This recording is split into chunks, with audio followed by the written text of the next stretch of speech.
తెలంగాణ రాష్ట్ర మంత్రివర్గంలో మాజీ క్రికెటర్ కాంగ్రెస్ నాయకుడు మహ్మద్ అజారుద్దీన్ ఇవాళ మంత్రిగా ప్రమాణ స్వీకారం చేయనున్నారు.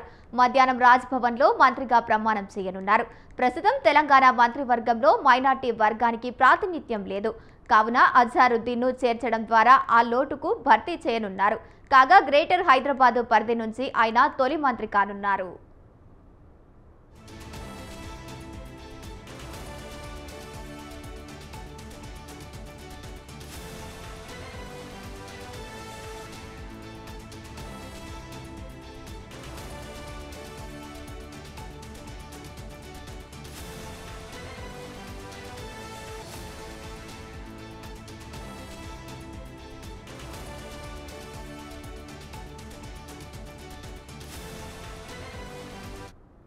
ఇదిలా ఉండగా తెలంగాణ మంత్రివర్గంలో గరిష్టంగా 18 మందికి అవకాశం ఉండగా ప్రస్తుతం ముఖ్యమంత్రి సహా 15 మంత్రులు ఉన్నారు.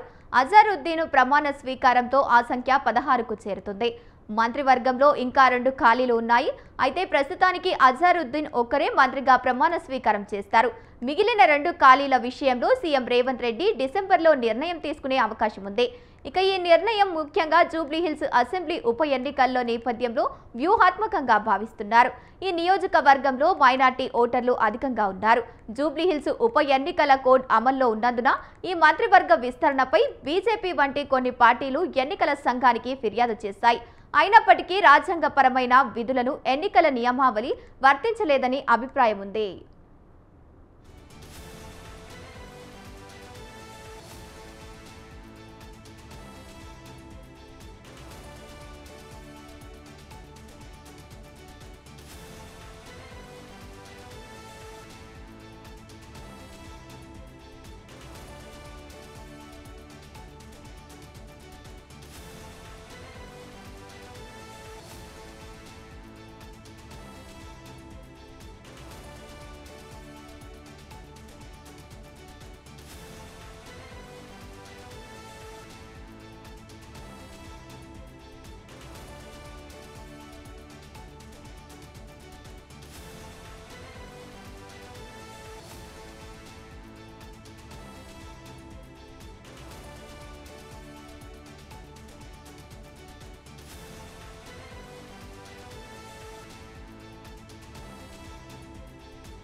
తెలంగాణ రాష్ట్ర మంత్రివర్గంలో మాజీ క్రికెటర్ కాంగ్రెస్ నాయకుడు మహ్మద్ అజారుద్దీన్ ఇవాళ మంత్రిగా ప్రమాణ స్వీకారం చేయనున్నారు.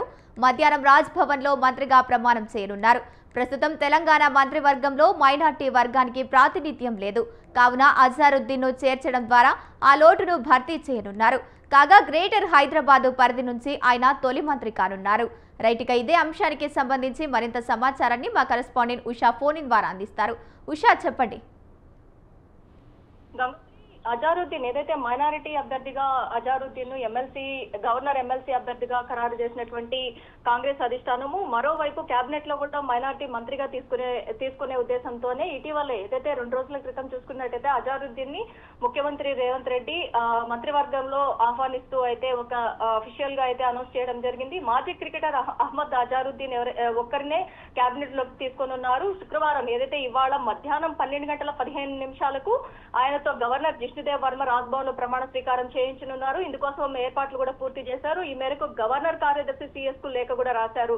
జూబ్లీహిల్స్ ఉప ఎన్నిక నేపథ్యంలో మైనారిటీలకు వచ్చినటువంటి మైనారిటీలని ఎలాగైనా సరే ప్రసన్నం చేసుకునే ఉద్దేశంతోనే అజారుద్దీన్ ని ప్రభుత్వం మంత్రివర్గంలోకి తీసుకుంటోందని ప్రతిపక్షాలు ఆరోపణలు చేస్తున్నాయి. దీన్ని అడ్డుకోవాలని ఇది ఎన్నికల ప్రవర్తన నియమావళికి ఉల్లంఘించడమే అవుతుందని బీజేపీ రాష్ట్ర ఎన్నికల ప్రధాన అధికారి సుదర్శన్ రెడ్డికి ఫిర్యాదు చేశారు.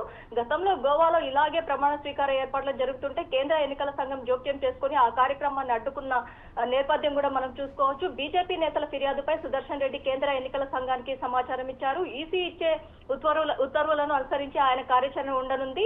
మొత్తం మీద అజారుద్దీన్ మంత్రివర్గంలోకి తీసుకున్నాక ఆయనకు ఏ శాఖను కేటాయిస్తారు అన్న అంశంపై కూడా జోరుగా ఊహాగానాలు కూడా కొనసాగుతున్నాయి. ఆయనకు కీలకమైన పదవి అప్పగిస్తారా లేక మైనారిటీ సంక్షేమ శాఖలో సరిపుచ్చుకుంటారా? బీఆర్ఎస్ అధికారంలో ఉన్నప్పుడు హైదరాబాద్ నుంచి మహమ్మద్ అలీకి 2 దఫాల్లోనూ కీలకమైన హోంశాఖ అలాగే రెవెన్యూ శాఖలు కట్టబెట్టినట్టుగా ముఖ్యమంత్రి రేవంత్ రెడ్డి తన దగ్గర ఉన్న శాఖలను ఇచ్చే పక్షంలో ఏదైతే పెద్దగా మంత్రుల శాఖల్లో మార్పులు ఉండకపోవచ్చని కూడా ఊహాగానాలు అయితే హల్చల్ చేస్తున్నాయి. మంత్రుల శాఖల స్వల్పంగా మారే అవకాశం కూడా ఉంటుందన్న ఊహాగానాలు కూడా కొనసాగుతున్నాయి. మొత్తం మీద చూసుకున్నట్టయితే అజారుద్దీన్ కు ఏదైతే కేబినెట్ లోకి తీసుకునే అంశం ఏదైతే ఉందో అటు స్వపక్షంలోనూ మరోవైపు చూసుకున్నట్టయితే ఏదైతే బీఆర్ఎస్ బీజేపీలోనూ దీనికి సంబంధించి వ్యతిరేకంగానే ఉన్నాయి. ఏదైతే ఎన్నికల కోడ్ను ఉల్లంఘించినట్టే అన్న కోణంలోనే ఈసీకి ఇప్పటికే ఫిర్యాదు కూడా బీజేపీ బీఆర్ఎస్ కంప్లైంట్ కూడా ఇవ్వడం కూడా మనం చూసుకోవచ్చు. చూడాలి ఇవాళ 12:15 అజారుద్దీన్ ప్రమాణ స్వీకారం జరగనుందా లేకపోతే పోస్ట్ పోన్ చేసే అవకాశం ఉందా? మరోవైపు సీఎం షెడ్యూల్ కూడా జూబ్లీ హిల్స్ లో ఉన్న నేపథ్యంలో ఈ అంశానికి సంబంధించి ఒక క్లారిటీ రావాల్సి ఉంది. కానీ ఏర్పాట్లయితే గవర్నర్ భవన్ ఏదైతే రాజ్ భవన్ లో అయితే ముమ్మరంగా ఏర్పాట్లు అయితే కొనసాగుతున్నాయి ప్రమాణ స్వీకారానికి సంబంధించి. Gangotri. Right, thank you Usha.